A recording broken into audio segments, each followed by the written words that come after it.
Welcome back, guys. Hope you enjoyed your winter break. It is time to review for our final. It's going to take several days, but we will get through it together, one day, one problem at a time.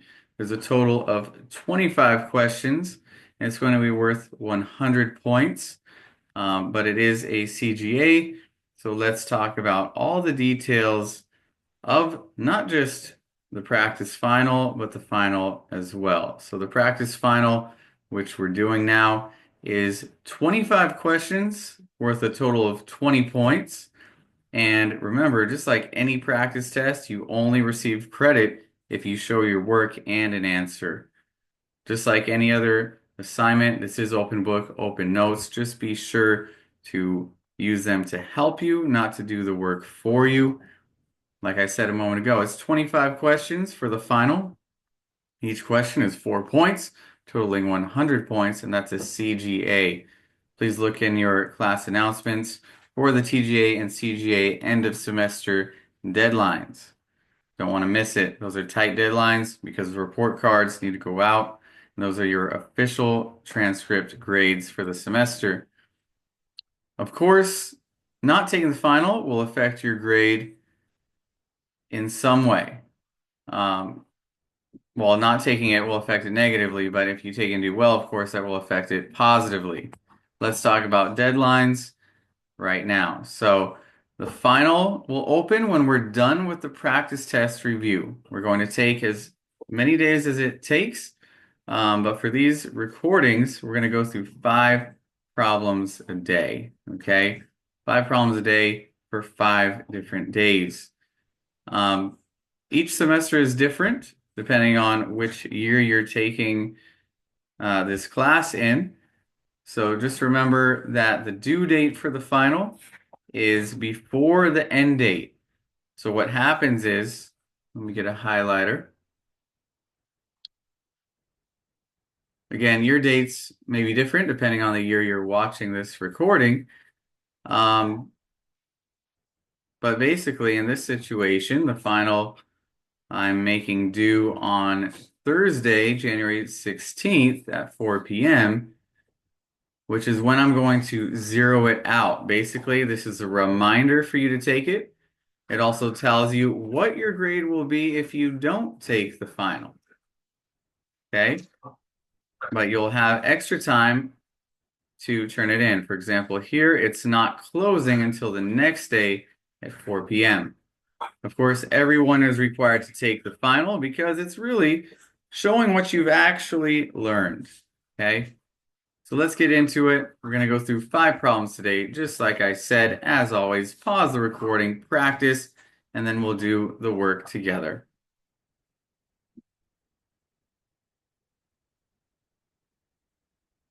So when you're going from degrees to radians, you need to use this formula where you're multiplying by pi over 180. So we do that here, and we simplify. If you're not sure how to simplify, these are pretty big numbers. Use your calculator. Try to divide 540 divided by 180, and you will find out that it does go unevenly to give you an even 3 pi over 1, or just 3 pi.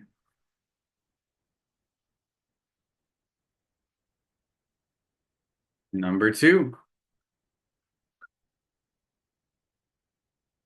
Just know I'm going to pause every time. That's your chance to pause the recording and practice. Okay, in a recent alien autopsy, scientists discovered a new radioisotope, Xenis-6. And so it's basically a living organism, and they're telling you that the half-life is 6 weeks. So basically, it's a living thing, and they're saying in 6 weeks, half of its life will be over. They want us to write and explain an equation that determines the percent of an initial amount of the isotope remaining after T weeks. So this is basically saying, hey, whether it's 1 week or 2 weeks or 3, we want to be able to find out how much of its life is left. Okay? So we use this formula here. A is the total amount that you're solving for. P is the principal, that's the starting amount. So P is equal to 100 because just like any living thing, it begins its life with 100% of its life left. Now you might be thinking, wait a second, 100% as a decimal, it should be a decimal, right? It's 1, it's not 100. Well, it is 100 because they're saying they want the equation that determines the percent. So you could convert it to decimals, but it will just be easier to work with as a whole number of 100. So that's going to be P. R is the rate. Okay, well, they're telling you half of its life is over. So you're going to basically plug in 1/2 for R. And that means 1/2 is left, right? So we're saying 100 times 1/2 is the way this formula will go. And probably the most complex part of this is the exponent.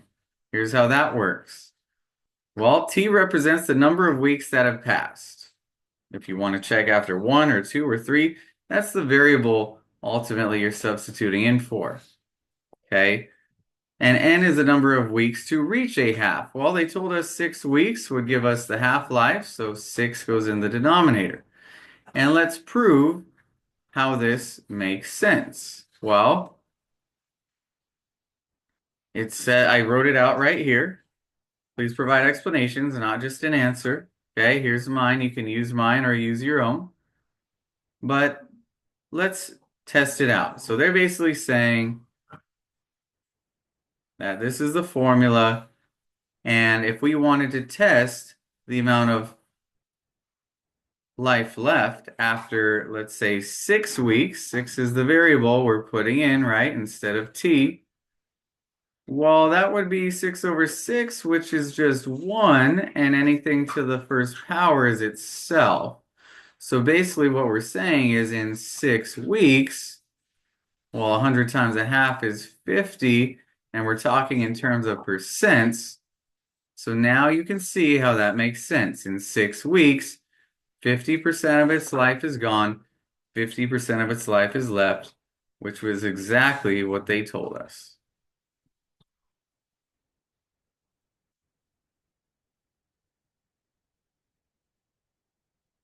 Number 3, give it a try. There's some helpful hints and steps on the right to get you started.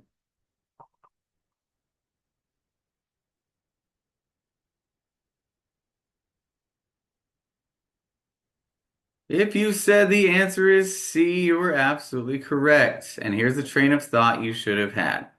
Solve for what? Solve for X. I have an X here and an X there. We want them together. We want just X equals at the end. But the problem is this X is trapped underneath this radical sign. Well, we've learned before how to get rid of square root signs. We can square it, but you can't just take that piece, right? You would need to square this entire side and this entire side. Well, the issue with that is this would be a box method with that. That's going to get more complicated than it needs to. So the easiest thing to isolate that radical, just add 3 to both sides. Add 3 to both sides, and then here, now we have our isolated square root, so we can square both sides, and very nicely, the square root sign goes away. Now, the most common mistake here is students go, oh, let me change that size. Students go, okay, that's x squared plus 3 squared. No, that is not what that means. Remember, anything squared means times itself. So we have x plus 3 times x plus 3. You could use FOIL or set up your box method like I have done. Once you do that, you collect the like terms. So we have x squared, 3x plus 3x, and positive 9. So we did the box method, we pulled out everything and combined like terms. And at this point, you should be looking at this and thinking, okay, I have x to the first power, x squared, and x to the first. So this is a quadratic because the highest power of x is 2. and we know how to factor quadratics. And if we know how to factor, we can find the solutions, which is what they're asking us to do. So remember, to factor, you want to get your polynomial set equal to 0 so you can apply the zero product property. So what do? We subtract everything from the left, and we do it on both sides, so we get that 0. That is what we wanted because now we can factor this quadratic and find the and then find the solutions. Okay, so what do? Well, we have a quadratic with a leading coefficient of 1, so the x method should do the job, and it does.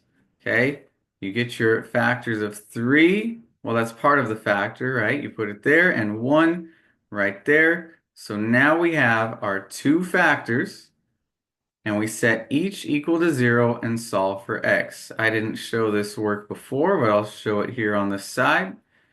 You subtract 3, and that's where you get that -3. Same thing with this one. Okay, so you need to know what you're doing and why. Okay, we use the x method to factor. So here we found our factors, because if you have your factors, you can then find your solutions, also known as your roots, zeros, or x-intercepts.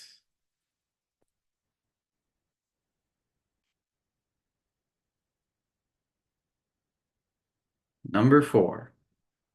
We already found some roots, so you have some recent practice on this.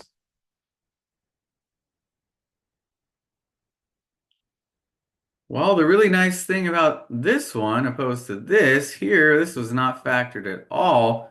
This one is factored. Remember, if things are touching and being multiplied, they are factors. So basically, we're saying we have this times this times this. Okay, and you might be thinking about, wait, Mr. T, there's a minus and there's a plus. Yeah, but that's part of the factor. Remember, this is a monomial and these are binomials. They are factors, all of them. Okay, so we just went over it. What do? You take each factor, you set it equal to 0, and solve for x.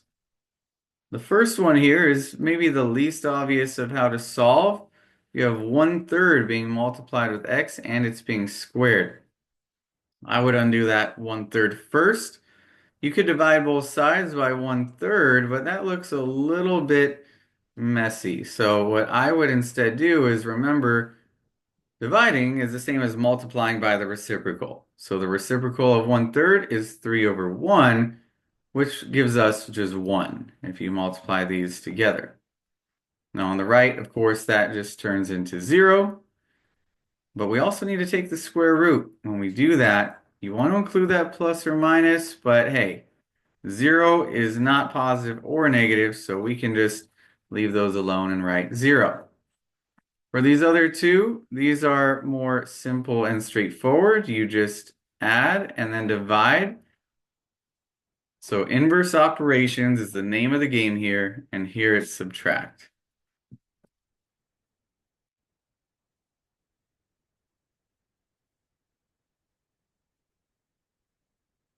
And our last problem for today, factor the expression over the set of complex numbers. Over the set of complex numbers. Think about what that means. You have a pattern, and I'm telling you what pattern you have. I'm telling you it's the sum of squares pattern, and I'm showing you here what that is. So use it to your advantage. Okay, what this says is if I have a perfect square plus another perfect square, I can factor it out like this.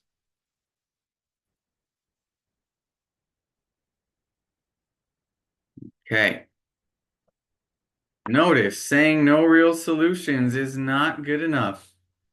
Yes, they're not real. They have imaginary parts, but it is factorable. using the sum of squares formula. Okay? So we do have two perfect squares. 36 is a perfect square, x squared is a perfect square, so this whole thing is a perfect square, and 100 is also a perfect square. So what do we do? Well, here we have a and b. A and b, ignore the I for now. So remember, if a squared is 36x squared, you take the square root of it to find a. And just the same, if b squared is 100, take the square root of it to find b. Now we have a and b, so we plug them into our formulas. 6x, 6x, okay, and notice here there's a plus and a minus, so plus minus, b is 10, 10, 10, and they're telling you, I'm telling you, that part of this formula has I and I. It will only work in this situation with those I's. And I prove that over here. You don't always have to check, but if you want to, you can use the box method to see if you get your original expression. Because ultimately, if you factored this correctly and you multiply these together, you will get your original expression. Okay? So let's see what happens. We get 6x times 6x, there's your answer, right? 6x times 10i, there's your answer. You work these all out, multiplying them, and then take them out. 36x squared. Notice these are going to cancel out, right? Positive 60xi and negative 60xi. We see those here. Well, those cancel out. And remember, I squared is negative 1. So negative 100 times negative 1 is positive 100. We absolutely get what we started with. So we are happy with that. And we are done with the first part of this final review.